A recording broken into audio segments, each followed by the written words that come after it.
జ్ఞానము సంపాదించుకొనము, బుద్ధి సంపాదించుకొనము. నీ సంపాదన అంతా ఇచ్చి జ్ఞానము సంపాదించుకొనము అంటాడు 4వ అధ్యాయంలో. కాబట్టి మన గురి ఏంటంటే లేఖనం. స్మిత్ విగిల్స్వర్త్ అని ఒక గొప్ప దైవజనుడు లండన్ దేశంలో, ఆయన దేవుని చేత బహుగా వాడబడ్డాడు. ఆయన కార్యక్రమం ఏంటంటే ఎప్పుడు బైబిల్ చదువుతూ ఉండడమే, ఎప్పుడు న్యూ టెస్టిమెంట్ ఆయన చేతిలో ఉండేదంట. మరి అవకాశం ఇచ్చిన ప్రతిసారి దాన్ని చదవడమే. బస్ స్టాండ్లో కూర్చున్న బస్సు కొరకు చదవడమే, ట్రైన్లో ప్రయాణం చేస్తున్నావు బైబిల్ తీసుకుని చదవడమే. అంటే ముఖ్యాంశం అదే. కానీ ఇప్పుడు మనుషులకు ముఖ్యాంశం ఏంటంటే డబ్బుని ఎలా సంపాదించాలి, అదే ముఖ్యాంశం.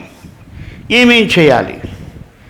కాబట్టి యూట్యూబ్లో కొన్ని వేల వీడియోస్ పెట్టారు, డబ్బుని ఎలా సంపాదించు. ఆ వీడియోలన్నీ కూడా చాలా వరకు మోసమే.